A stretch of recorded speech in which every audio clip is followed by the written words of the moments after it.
Good afternoon, everybody. My name is Danielle Day, and today I'm here to do a little demonstration of how to make your own coaster, a beverage coaster using Mod Podge to decorate it. It's DIY coasters. So you're registered for this program, and if you register for this program, you got a kit. And in your kit, you would have got 4 coasters. Just 4x4 tile that you can get at Menards or Lowe's. You would have got a sponge brush. Put that back in there.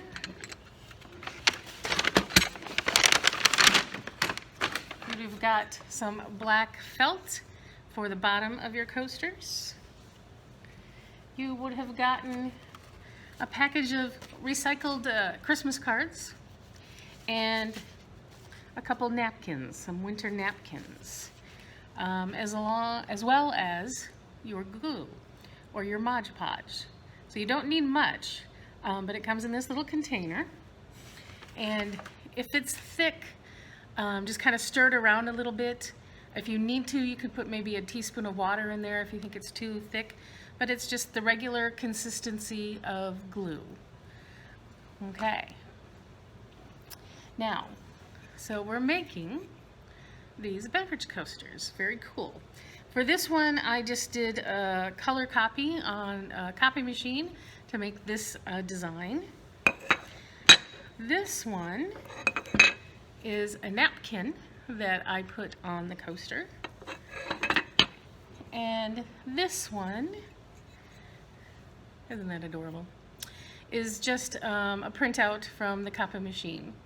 And the trick is to make sure that your coaster is clear and dry. And this is very simple to do. Make sure that it's clear and dry. And I'm going to aim the camera down now so you can see what I'm doing. So, first thing you do, you need to pick out what your design is going to be. So whether you're going to use the Christmas cards to make Christmas ones for a perfect Christmas or holiday present, or whether you're going to use some sort of decorative paper, whether you're going to use the napkin, whichever design you want. So that's the first thing you need to do. And then you measure out your square. You can use your tile and just cut around it and measure it. And then you're going to glue or Mod Podge your tile first. You want to put the glue on the tile. And these sponge brushes are perfect for that. They help you get a nice, soft, even coat. And you want to spread it on there pretty nice. You don't want it to be dry in any places. Make sure all those corners are covered. And it's okay to have a little bit generous amount on there because you want your image or whatever you're going to do to be able to move. So I'm going to use this napkin first, and I'm going to wrap this napkin. And the napkins are always a little tricky. So you want to, because they are so thin and they tear really easy, you're just going to put it on there. Okay, you don't want to rub it, just press it so it adheres. And this is the tricky part. Now you have to wait and let it dry. Okay, I'm going to just press this on here. I'm going to press, I'm not going to rub. Just press. Okay. So now, the tricky part, if you're using a napkin, is that you just have to wait to let this dry. So this napkin is the one that I did first. And I don't know if you can really tell on the camera here, but this is the one that I had done the first time, and I didn't let it dry. And there's a texture where the napkin moved, and actually you can see there's a little tear on the corner there. So the important part is to let it dry before you do that second coat. And then it's going to turn out nice and smooth, like this one. So this picture, I've got the first coat on there, and then I put the picture on it. I've pressed it, and I was able to move it around a little bit because there was enough glue, but I've now let it dry.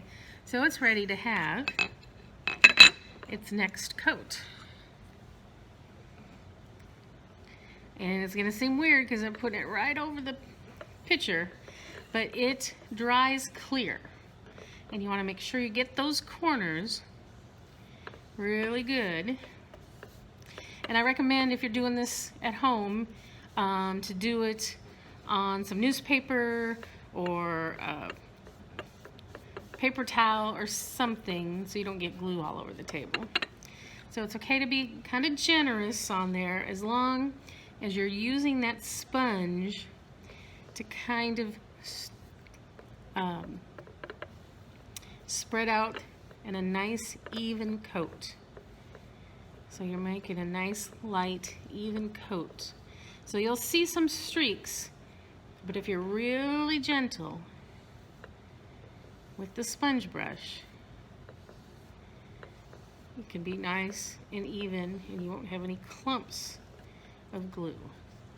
And you can put it there against a cup like that, and now you're just putting it real lightly, trying to get those streaks of glue out, even though they're going to dry clear, and getting those corners. So now the next step is to wait, and that's the hard part. So now what you need to do is just wait. Now, especially when it's thin paper like copy paper or the napkin, it's important to really do that waiting part. If you're using something like the Christmas card, it's a little bit thicker paper, and it can take the moisture a little bit better.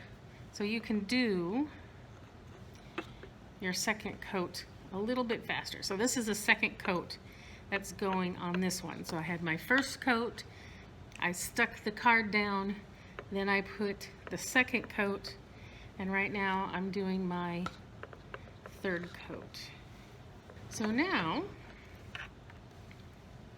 while those are waiting, what you can do is take the felt and trim it up, kind of measure it out, but you don't want any peeking through, so you want it just a little bit smaller than the actual tile. Make this one a little bit smaller. And then you glue it to the back.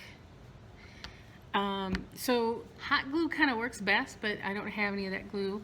I don't really recommend the Mod Podge because it kind of soaks through and makes the felt kind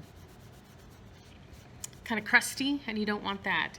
So just a small thing of hot glue on each corner, and then you have your completed tile. And you take all four of them, all dry, wrap them in ribbon, and you then have a perfect gift. If you want, you can take something like a clear enamel spray and put it over the top, but you don't have to, because after a while, if you have enough layers and they're all nice and dry, your coaster will be fine. So I hope you guys have enjoyed this, and I hope you make some great holiday gifts. Thank you guys.